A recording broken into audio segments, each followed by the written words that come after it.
Good morning. ये देख रहे हैं आप, ये आपकी और हमारी जिंदगी के रोजाना के 24 घंटे हैं, ये पूरा सर्किल है। लेकिन जिंदगी की भागदौड़ में ऐसे न जाने कितने लोग हैं जिन्हें पता ही नहीं होता कि किस काम के लिए कौन सा वक्त सही है, मुफीद है। ऐसे लोगों के लिए एक शेर याद आ रहा है मुझे इस वक्त। जिंदगी कट रही है रफ्ता रफ्ता, किसको खबर कब हुई सुबह कब दिन ढला। हुसैन, लोग जिंदगी जी रहे हैं या काट रहे हैं ये उन्हें ही नहीं पता है। कोई उगता सूरज नहीं देख पाता तो किसी को शाम ढलने का पता नहीं चलता। हफ्ते में 6 दिन काम और फिर एक छुट्टी का इंतजार, ज्यादातर इसी लूप में फंस कर रह जाते हैं। बिल्कुल ठीक है ये बात मीनाक्षी, छुट्टी के दिन का इंतजार सब करते हैं। बच्चों के काम, घर के काम, वीक ऑफ कब आएगा ये इंतजार चलता रहता है और कब आके कब गुजर जाता पता ही नहीं चलता। बस शिकायत ये रह जाती कि यार वक्त ही नहीं है। लेकिन इरादा पक्का हो तो ऐसा कोई काम नहीं जिसके लिए वक्त ना निकाला जा सके। बस जरूरत है मजबूत इच्छा शक्ति की। इसलिए यही टाइम है, अभी ही वक्त है। आप लोग जुट जाइए, योग कीजिए, वर्कआउट कीजिए, मेडिटेशन कीजिए और अपने मी टाइम को एंजॉय कीजिए। खुद से वादा तो कर लेंगे, लेकिन बहुतों को तो ये भी नहीं पता कि शुरुआत कैसे करनी होती है। ईशा, इस मी टाइम की शुरुआत सबसे पहले एक टाइम टेबल सेट करने के साथ होनी चाहिए।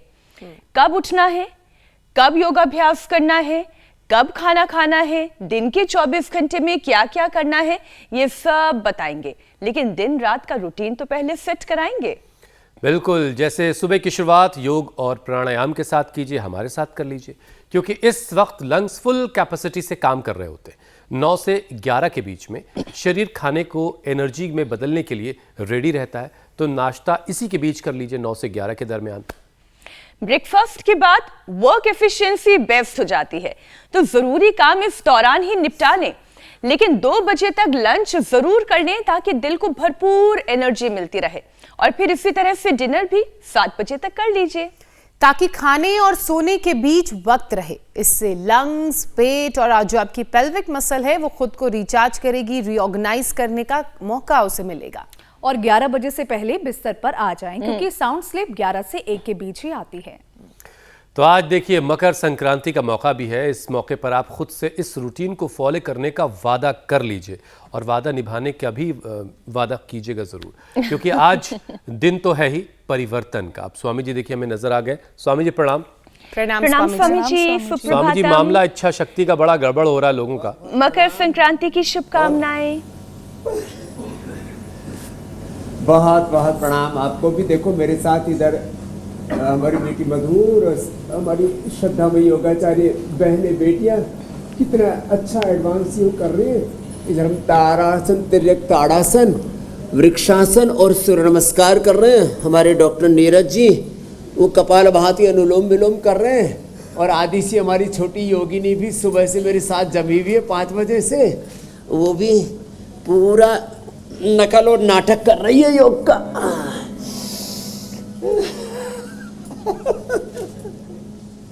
और बच्चों में योग के संस्कार तो पड़ ही रहे। आज मकर संक्रांति है, दक्षिणायन से सूर्य उत्तरायण में आ रहा है। ये देवत्व के आरोहण का, ऋषित्व के, ब्रह्मत्व के आरोहण का वक्त है। सबके जीवन में योग तत्व हो, रामत्व हो, कृष्णत्व हो, हनुमतत्व हो, शिवत्व हो, सनातन के शाश्वत सत्य तत्व हो। सत्यमेव जयते यतो धर्मस्ततो जयः, धर्म चक्र प्रवर्तनाय। यह हमारे सांस्कृतिक संवैधानिक उद्घोष है, यही हमारे constitutional moral spiritual human values है हमारी। तो रोज हम ये सबसे सूर्य नमस्कार, ताड़ासन तो सभी कर ही लेते हैं। देखो आज हमारे देश विदेश से आए योगी, और हाँ करो जी बाबूजी, आदिशी जी, हाँ ये करो। ओ इसके तो हाथ छोटे छोटे, बाबू के हाथ छोटे छोटे। हाँ कोशिश तो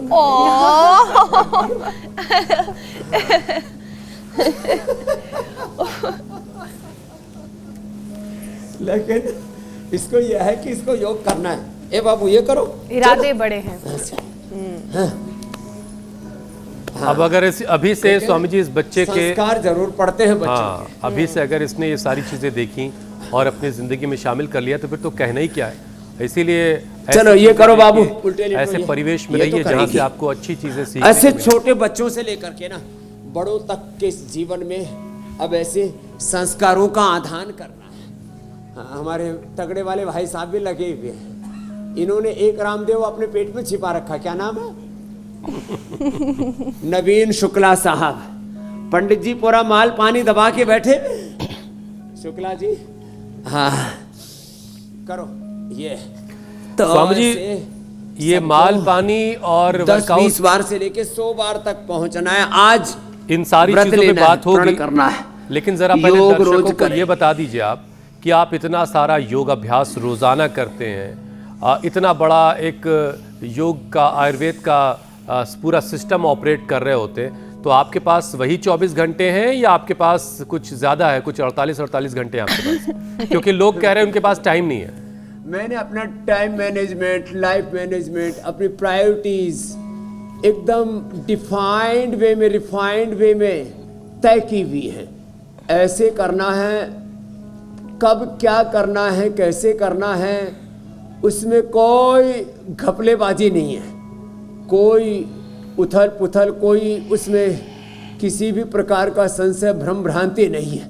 हाँ, ये तय है कि सुबह 3 से 3:30 के बीच उठ जाना है। ज्यादातर मैं 3 ही बजे उठ जाता हूं और 3 बजे से लेकर के 10 बजे तक मैं 5-7 बातें सबको भी बताना चाहता हूं। आपने काफी बातें बताई, यदि हो सके तो एक बार सुबह सुबह 9-10 बजे पूरा आहार ले लो और शाम का आहार 7 बजे से पहले पहले ले लो, क्योंकि 2 बार से ज्यादा खाने पर व्यक्ति बीमार पड़ता है। 1 भुक्तम सदारोग्यम, 2 भुक्तम बलवर्धनम, 3 भुक्तम सदारोगम, 4 भुक्तम तु मारकम। हितहारा मितहारा अल्पहारा शयेन नराः नैतान वैद्या चिकित्सन्ति आत्मनस्ते चिकित्सकाः। ये छोटी छोटी बातें देखो, एडवांस योग जो न कर पाए बेटियों की तरह तो कोई बात नहीं। स्वामी जी, आज सारी छोटी छोटी बातें हम नोट डाउन करवाएंगे सबसे, कि वात पित्त और कफ अपनी प्रकृति को देख करके आहार का निर्धारण करें। जी मेरे भाई, ताकि लोग इस बात की शिकायत ना करें कि उनके पास वक्त नहीं है साहब। स्वामी जी, इसीलिए आज हमने कार्यक्रम की शुरुआत जब की तो हमने एक सर्केडियन रिद्म यानी बॉडी क्लॉक लोगों को दिखाई, वो स्क्रीन पर अभी आएगी। बताया कि कब उठना है, कब नाश्ता करना है, कब लंच और डिनर करना है, और फिर सोने का वक्त कब होगा। लेकिन लोगों का दिन का जो पूरा चक्र है वो बिगड़ चुका है, बिगड़ा हुआ है। और स्वामी जी, मकर संक्रांति जो पर्व है आज का, वो तो परिवर्तन का देखिए पर्व है। तो आज ज़रा लोगों को ज़िंदगी में परिवर्तन लाने की लोगों से अपील भी कर दीजिए, और अगर थोड़ी सी डांट लगा लीजिए तो भी ज़्यादा बेहतर रहेगा, क्योंकि परफेक्ट रूटीन के बगैर ये 100 साल तक सेहतमंद ज़िंदगी वाला मामला तो बनेगा नहीं। रूटीन परफेक्ट होना बहुत ज़रूरी है। ये पर्व आते हैं मेरे भाई हुसैन जी पूर्णता के लिए। बहुत प्रकार की अपूर्णताएं हैं हमें, बहुत करेक्शंस की ज़रूरत है, रिफॉर्म्स की ज़रूरत है। करेक्शन, रिफॉर्म, कुछ तो हमें आमूल चूल परिवर्तन करना पड़ेगा, चेंज लाना पड़ेगा। पूरी दुनिया एक परिवर्तन के दौर से गुजर रही है और आत्म परिवर्तन से युग परिवर्तन, यही योग धर्म का लक्ष्य है। तो थोड़े थोड़े रिफॉर्म लेकर आएंगे लोग, थोड़ा सा जल्दी जागेंगे, सुबह उठ करके थोड़ा भागेंगे, भाग दौड़ करेंगे। सुबह मतलब रनिंग करना, एक्सरसाइज करना, थोड़े ताड़ासन, तिरकताड़ासन, सूर्य नमस्कार आदि करना, थोड़ा सा पसीना बहाना, हमारे साथ पावर योग करना, फिर थोड़े से आसन करना, अपने खान पान में थोड़ा चेंज लाना, अपने सोच विचार में चेंज लाना। 1 सेकंड के 10 लाखवें हिस्से में जो हम सोचते हैं, ब्रेन की न्यूरॉन्स, वो सिग्नल वो 37 ट्रिलियन सेल्स तक पहुंच जाते हो। 37 ट्रिलियन सेल्स का मतलब क्या होता है? एक सेल में 23,000 क्रोमोसोम्स और उसके 23,000 उसके जीन्स, 46 उसके chromosomes, RNA, DNA, protein phosphorylation का यदि राइट डायरेक्शन में एक्सप्रेशन नहीं होगा तो ही तो फिर ये बीपी, ये शुगर, ये थायराइड, ये कोलेस्ट्रॉल, ब्रेन, हार्ट की तमाम तरह की समस्याएं, फिर ऑटोइम्यून डिजीज, कैंसर जैसे रोगों से पूरी दुनिया त्रस्त और ग्रस्त हो रही है। शारीरिक रूप से भी लोग दुखी है, मानसिक रूप से भी दुखी हैं। और इन सभी प्रकार के दैहिक भौतिक रोग, दुख, संतापों का एक ही उपाय है, सुबह सुबह 7:56 पे इंडिया टीवी देखें। एक नियम ले लें कि मैं सुबह सुबह इंडिया टीवी देख करके खाली देखना ही नहीं है, योग करना है और रोगों से बचना है।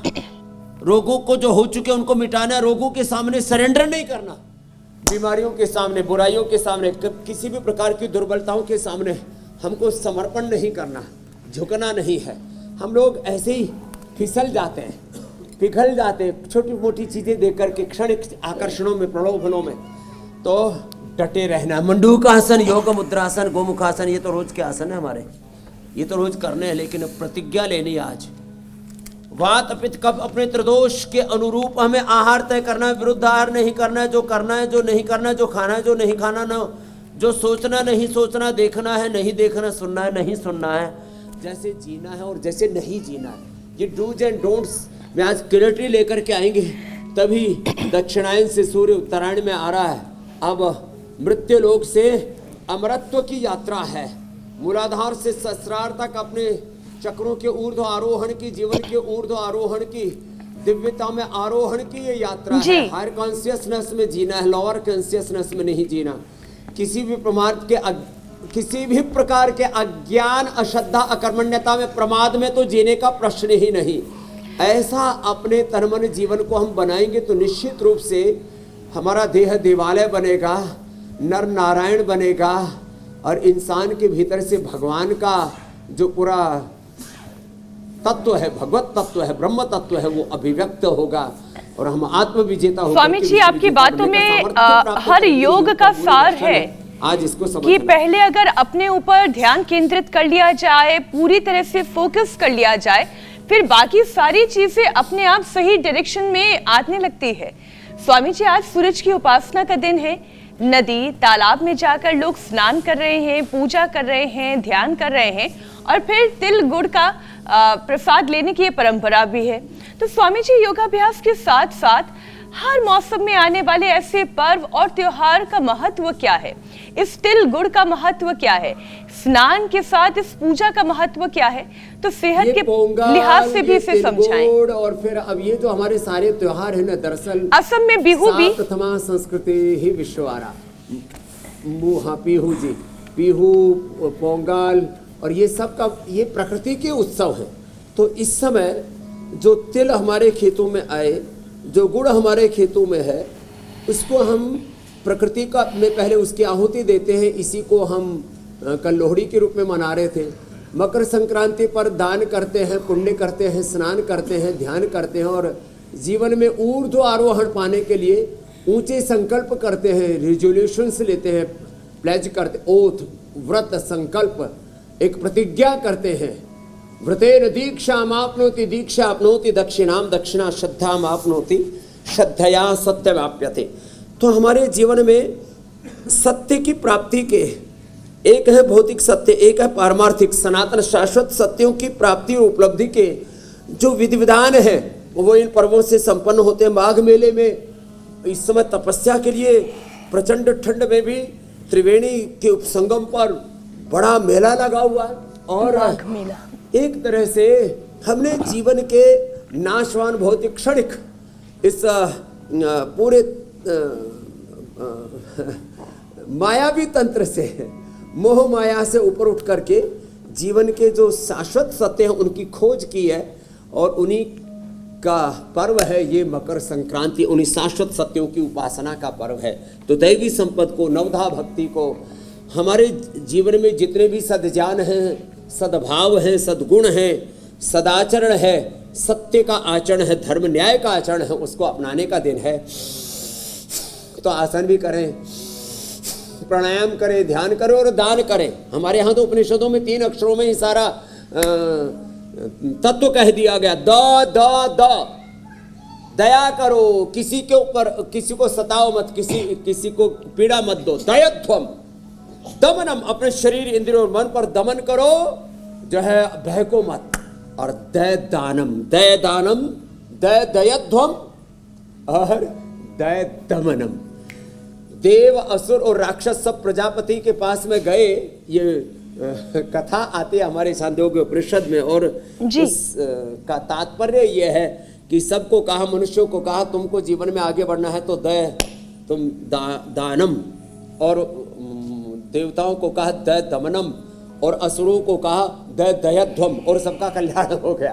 तो ऐसे एक एक अक्षर में, एक एक शब्द में, एक एक तत्व में जीवन के बहुत गहरे सनातन शास्त्र दया के पर ही सत्य स्वामी सन्निहित जी हैं। एक हम योग कराते कराते उन तत्वों को दोहा भी याद बोलते आ हैं। गया, दया धर्म का मूल है, पाप मूल अभिमान, तुलसी दया न छाड़िए जब तक घट में प्राण।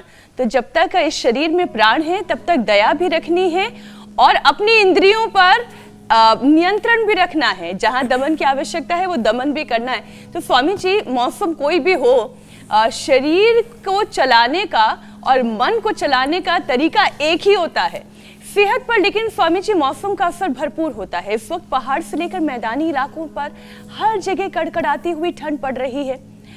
अब कई जगह तो ऐसी भी है जहां पर सूर्यदेव दर्शन ही कम दे रहे हैं। जाहिर है फिर विटामिन डी की भी कमी होती है, जोड़ों की परेशानी भी बढ़ती है, हड्डियां कटकटाने लगती हैं। तो स्वामी जी, हेल्दी लाइफस्टाइल के साथ हड्डियों और जोड़ों के लिए भी एक सेशन आप करवा दें तो जिन्हें विटामिन डी की कमी है वो कमी भी पूरी हो एकदम जाए। आपने ठीक बताया। सूर्य उपासना का पर्व है। हमारे स्किन के जो 3 लेयर हैं, एपिडर्मिस, डर्मिस, हाइपोडर्मिस, उन तीनों को एक्टिवेट करने के लिए सनलाइट में बैठना जरूरी है। ये हमारे डॉक्टर नीरज जी 40-50 सालों से यही काम कर रहे हैं। सन थेरापी करो भाई, वाटर थेरापी करो, मड थेरापी करो। अभी थोड़ी देर पहले अनमोल मिट्टी के बोल बता रहे थे। तो सूर्य की धूप में बैठने से विटामिन डी, और मात्र विटामिन डी नहीं, B12 से लेकर के कैल्शियम, आयरन से लेकर के सभी चीज़ों का एब्जॉर्प्शन आपके शरीर में ठीक तभी रहेगा जब आप सूर्य की उपासना करेंगे। तो सुबह सुबह सूर्य का त्राटक भी किया करें और सूरज की धूप में भी बैठा करें। और वैसे हमने न्यूट्रेला में विटामिन डी, जो कि हमने लाइकिन से बनाया हुआ है, वो भी सब लोगों को उपलब्ध कराया हुआ है। B12 जो कोर्नहल से, कैल्शियम जो मुक्ता शुक्ति मोती पिष्टी से, आयरन जो मंडूर से, पालक से, स्पिनिच से, और उसमें थोड़ा सा एलोवेरा, आंवलादी भी डाल रखा जिससे कि उसका एब्जॉर्प्शन ठीक हो। और ऐसे ही बोन हेल्थ, आयरन कॉम्प्लेक्स, और हमने तो हीमोग्रिट, प्लेटोग्रिट ये सब, और स्प्रुलिना और ओमेगा, सब नेचुरल सोर्स से। और ये मोरिंगा, ये विटामिन बी कॉम्प्लेक्स का, और मोरिंगा के साथ साथ ये स्प्रुलिना विटामिन डी का, इसका प्रोटीन का। और सूरज तो विटामिन डी का स्रोत है ही, उसमें लाइकिन। और फिर हीमोग्लोबिन के लिए तो और भी बहुत सारे उपाय हैं। हीमोग्रिट, प्लेटलेट के लिए प्लेटोग्रिट, और अनार, गाजर, चुकंदर का रस। और सबसे अच्छा है सुबह सुबह थोड़ा अंकुरित खाओ, गाजर, मूली, सलाद आदि खाओ, तो सारे न्यूट्रिशन मिल जाते हैं।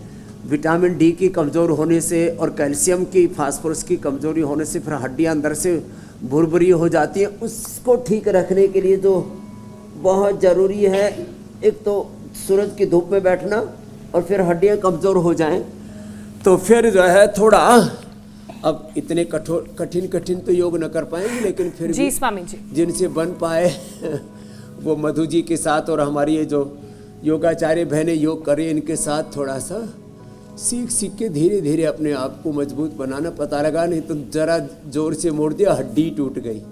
तो हल्दी, मेथी, सौंठ का प्रयोग करते हैं। दूध में हल्दी, शिलाजीत और खाली पेट पेडान्यूल गोल्ड खाने के बाद ऑर्थोग्रिट, अश्वशिला, चंद्रप्रभा, योगराज, महायोगराज, गुग्गुल, और ज़्यादा ही हड्डियाँ कमज़ोर रहते हैं तो लाक्षादि गुग्गल देते हैं। हड्डियाँ तो इतनी मजबूत हो जाती हैं।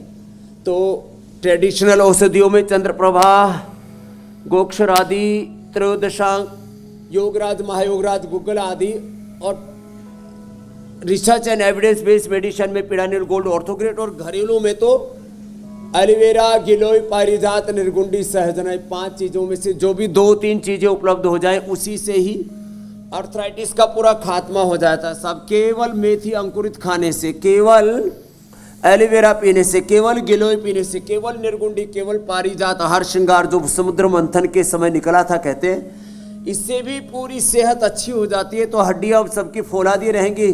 अब सर्दियों का मौसम है, गोंद के लड्डू को याद ना किया जाए तो गोंद का लड्डू हड्डियों को मजबूत करता है। देखिए हड्डियां लेकिन मजबूत लड्डू कैसे खाने के लिए रहेंगी? पहले हमारे साथ दंड बैठक लगा लेना। हड्डियां मजबूत कैसे रहेंगी वो स्वामी जी ने बता दिया है, ताकि वो जो जिनकी हड्डियां कीर्तन कर रही हैं वो परेशानी ना हो। लेकिन स्वामी जी, सर्दी में एक परेशानी और ये आती है कि जैसे जैसे सर्दी बढ़ती है वैसे वैसे कोल्ड कफ की परेशानी भी बढ़ने लगती है। कई लोगों की नाक तो इतनी ब्लॉक हो जाती है कि वो सांस तक नहीं ले पाते। कई लोगों को allergy, lung infection, asthma, pneumonia की परेशानी बढ़ जाती है। तो मकर संक्रांति के मौके पर आज एक बार फिर से इससे मुक्ति के क्या उपाय हैं वो भी लोगों को बता दीजिए। एकदम आपने ठीक कहा। जैसे ठंड बढ़ती नाक चौक हो जाती है, लोगों की नाक से सांसें नहीं आता, मुंह से लेना पड़ता है। तो इसके लिए अणु तेल, ज्योतिषमती तेल, षडबिंदु तेल, सरसों का तेल घर में होता है, ये बादाम रोगन। अब देखो हम तो ये बादाम रोगन ऐसे नाक में डालते और ऐसे ही इसको डाल करके और ऐसे पी जाते नाक से ही, ऐसे डालो और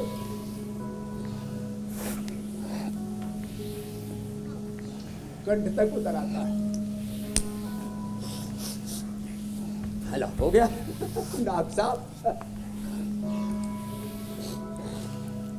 तो अणु तेल, बादाम रोगन, सरसों का तेल या बादाम रोगन ऐसे नाक में डाल लेना।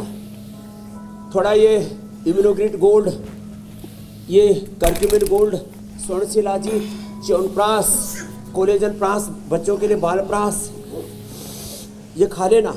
ब्रोनकोम, इसको तो चूसने से, ये तो एक गोली ऐसे दे लो ना मुंह में, एक ब्रोनकोम की, कंठामृत की। गला एकदम टनाटन रहता है, जैसे हमारा गला एकदम टनाटन रहता है, कोई खुर नहीं होती। लेकिन जिसको देखो वही खांसता फिरता रहता है। तो खाली पेट ब्रोनकोम खाने के बाद स्वासारी और स्वासारी क्वाथ, स्वासारी अवलेह, बहुत कुछ हमने दे रखा है। नहीं तो कब सिर्फ पीकर के लोगों की मौत हो गई। सिंथेटिक दवाइयाँ, synthetic vitamin, synthetic food, synthetic hair care, dengue care, skin care, ये तो बहुत ही खतरनाक है। इसका तो बहिष्कार करना ही पड़ेगा। ये भी आज व्रत ले लें और योग को, आयुर्वेद को, नेचुरल मेडिसिन को, नेचुरल प्रोडक्ट्स को, प्रकृति संस्कृति की उपासना करो। क्यों विकृतियों में जिए जा रहे हैं। तो ये छोटे छोटे उपाय कर लेंगे। थोड़ा प्राणायाम कर लें, भुजंगासन जो अभी हम कर रहे थे। अब लोग स्वामी जी बार बात मकर संक्रांति की हो रही है और एक प्रण लेने की, एक ओथ लेने की बात हो रही कि आज से योगाभ्यास और एक रूटीन बनाए हर कोई, ताकि ज़िंदगी जो है वो बेहतर हो और सेहतमंद ज़िंदगी जी पाए। लेकिन स्वामी जी आज तो सब लोग जो है वो तिल का लड्डू और तिलकुट खाने में लगे हैं और पतंग उड़ाने के चक्कर में लगे हुए हैं कि कैसे मौका मिलेगा और पतंग उड़ाई जाएगी ऊंची उड़ान वाली, और उसमें मांझा भी ज़बरदस्त होना चाहिए। यही है अभी ज़्यादातर लोगों का दिल इसमें लगा हुआ है। तो ये इससे क्या फ़ायदा, क्या नुकसान हो रहा है? जीवन की पतंग भी तो उड़े। बिल्कुल ठीक बात है। अच्छा स्वामी जी, देखिए सर्दियां बढ़ने पर खान पान कंट्रोल करना थोड़ा सा लोगों के लिए मुश्किल होता है और साथ साथ फिजिकल एक्टिविटी भी घट जाती है। अब इसकी वजह से शुगर और बीपी के जो मरीज़ हैं वो परेशान हो जाते हैं। अब ज़रा स्वामी जी कुछ अगर ऐसा आप बता दें कि बहुत सारे लोग जो बिस्तर से उठ करके कहीं जाना ही नहीं चाहते, वो अपने बिस्तर पर बैठे बैठे कुछ आसन कर ले, तो वहीं से शुरुआत हो जाए, वहीं से श्री गणेश हो जाए। तो मैं एक बात तो ये कहना बिस्तर आसन। मकर संक्रांति का मतलब मात्र पतंग उड़ाना नहीं, जीवन की उड़ान इतनी होनी चाहिए। लोग देखे क्या स्काई इज द लिमिट, इतना अच्छा कितना ऊंचा पतंग चलता है। रखी है स्वामी जी आपके मकर पास भी? संक्रांति केवल पतंग उड़ाना नहीं, इतनी ऊंची उड़ान भरो कि sky is the limit. Shivratri का मतलब भांग खा करके और बड़बड़ाना नहीं। होली का मतलब कुछ कीचड़ फेंकना नहीं। दिवाली का मतलब पटाखे छोड़ करके पोल्यूशन फैलाना नहीं। इन पर्वों को समझदारी से सीखो। जीवन की उड़ान तभी उड़ी जाएगी जब रोग मुक्त रहोगी।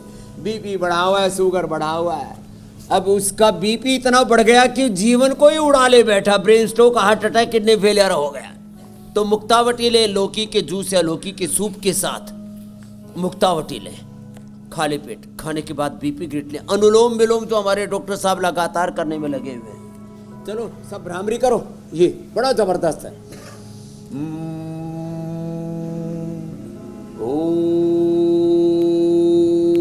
अनुलोम विलोम भ्रामरी उद्गीत ओंकार उपासना राम कृष्ण हनुमान शिव का ध्यान।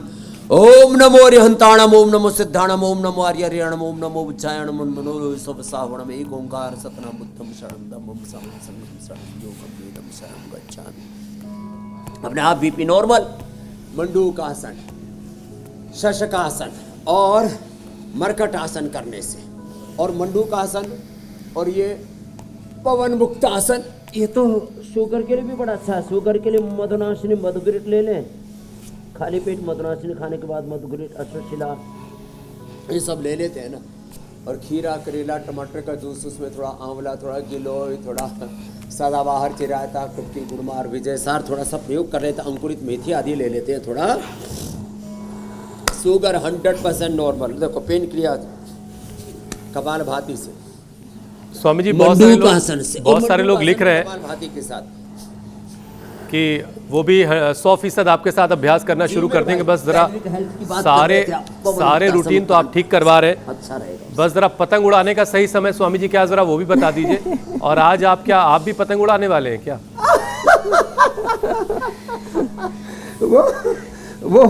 वो इंदु प्रकाश जी बताएंगे भविष्यवाणी में, तो शायद बता चुके। हम योगवाणी वाले।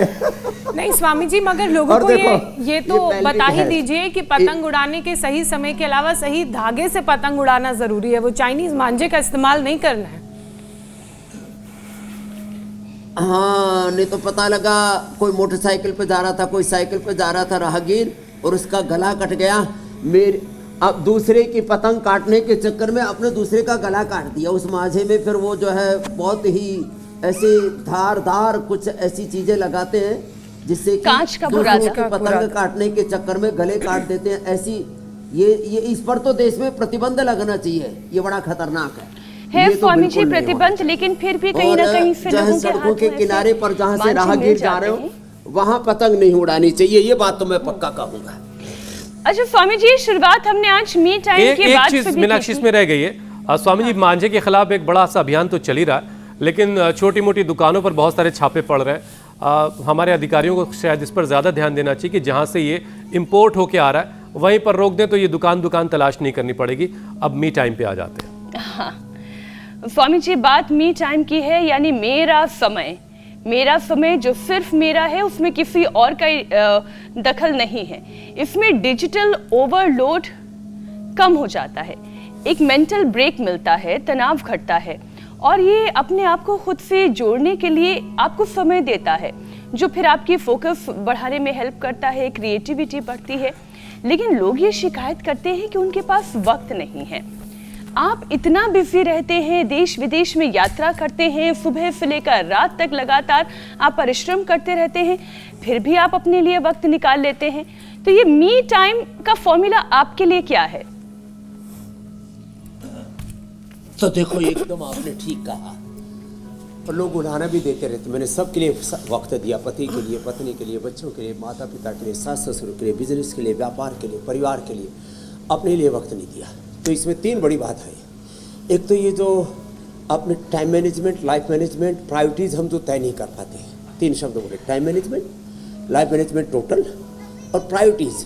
फिर दूसरी बात इसमें क्या होती है, सबसे बड़ी बाधा एक और आती है कि हमारे जीवन में ना प्रतिबद्धताएं नहीं होती। जैसे मैंने प्रण किया हुआ है 50 सालों से सुबह सोना नहीं। किसी कारण से मैं देश विदेश की यात्रा से सुबह 4 बजे यहाँ पर आया पतंजलि में, योगग्राम निरामय में, तो उसके बाद सोया ही तो नहीं। थोड़ी बहुत कभी जरूरत पड़ी तो आधा एक घंटे के लिए दिन में सो लिए, अलग बात है। वो भी अपवाद रूप में सोया होगा, कभी साल में 1-2 बार ऐसा हुआ होगा। कोई ज़रूरत ही नहीं ना। तो अपने डूज एंड डोंट्स क्लियर होने चाहिए। और कुछ चीज़ों में हमें ये रखना चाहिए कि योग तो मुझे किसी भी कीमत पर करना ही है।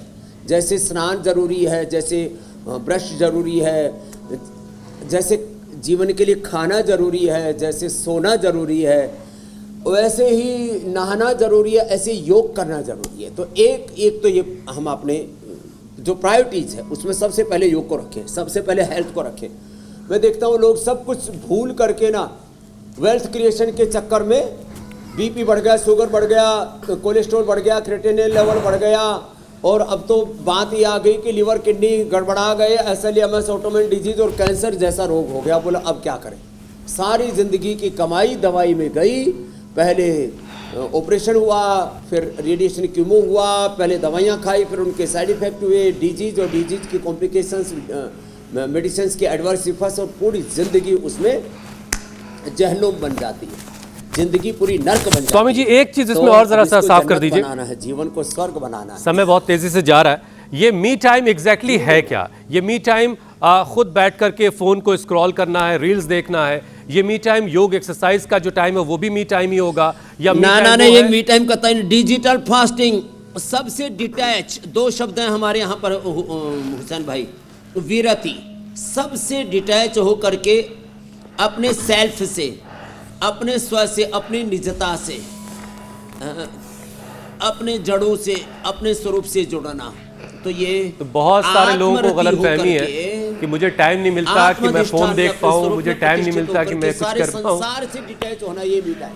हाँ, तो हर चीज़ से खुद को थोड़ा देर के लिए अलग करिए, और बेहतर तो ये है कि योग करिए, उससे बेहतर तरीका नहीं है मी टाइम का। स्वामी जी अब वक्त हो गया है आज की संजीवनी का।